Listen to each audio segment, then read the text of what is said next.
ngày đấy nhưng mà anh thì là việc quay vì Camfone về error Play Store bây giờ dùng sang in Play Store thì về download app mà nó thì thành cứ mở mà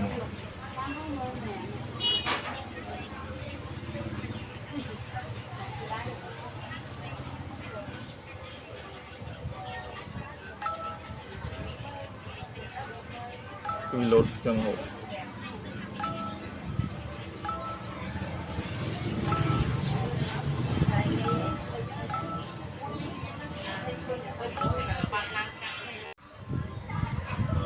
nó ngay ở của Camfone Hero SSG ở bản nó Play Store chẳng dương mình phi chấm rớt tìm mua giờ ai ở rai firmware là 7 phịch biết hay mình biết dương mình chấm mạnh ở rai firmware là 7 phịch gì bạn này thì dương ai phịch tam Gmail giống là 7 phịch bán tìm mua dương từ miền Campuchia là tầm 7 install vậy giống dương thử copy file nắng cho trong tool sắp install vậy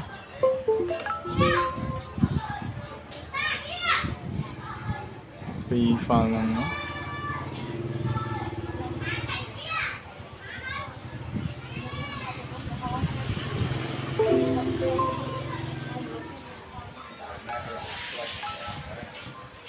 thì file nắng chôm nó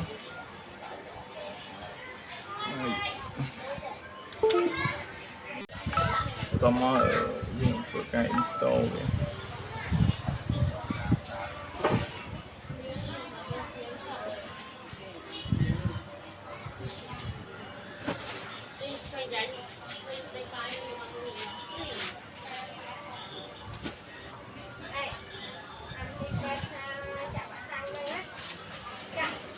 dương thôi cái install file này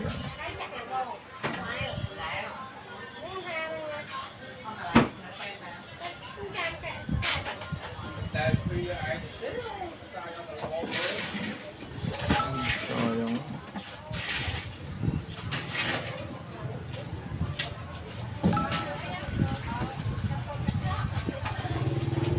quá là open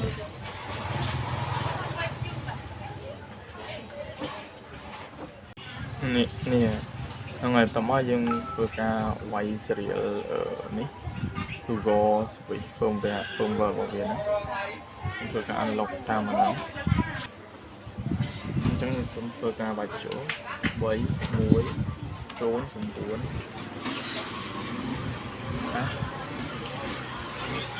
đi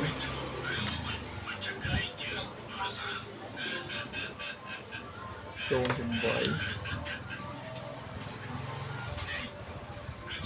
qua 4 cao phí y số B7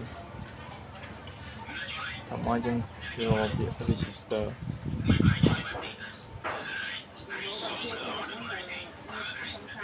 ok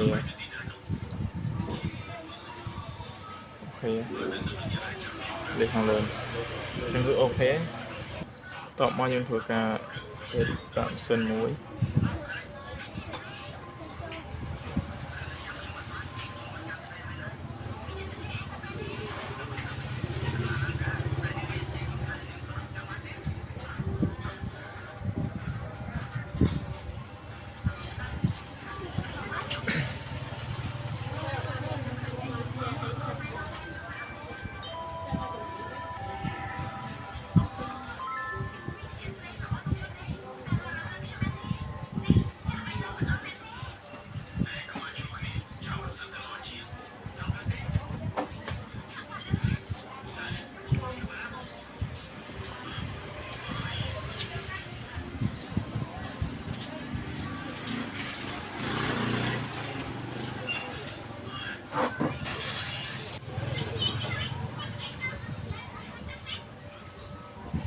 mà dân thua ca sang in là cao nó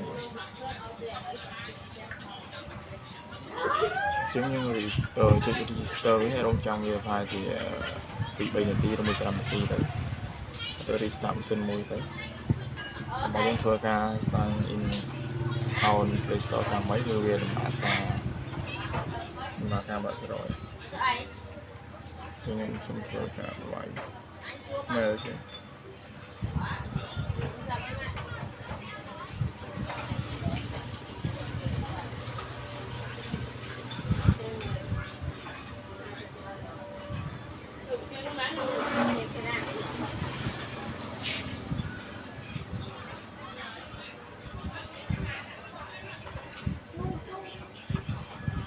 ចឹងឥឡូវវាយ password ចូល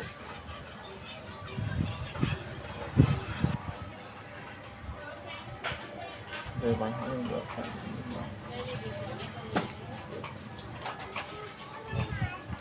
ចឹងវាលេង error ទៀតហើ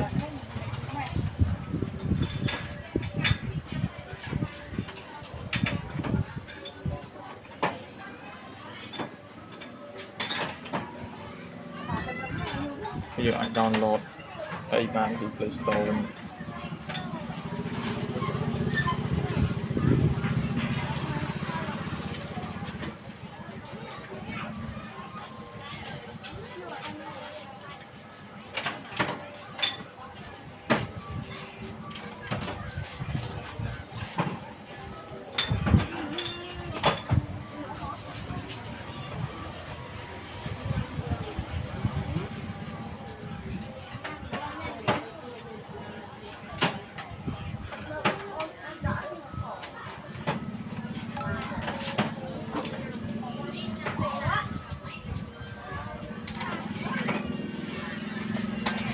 អូខេចឹងវាដំណើរការហើយគឺខ្ញុំបង្ហាញពីការធ្វើពេច Play Store របស់ Camfone Hero X មានតែប៉ុណ្ណឹងអរគុណបាយបាយ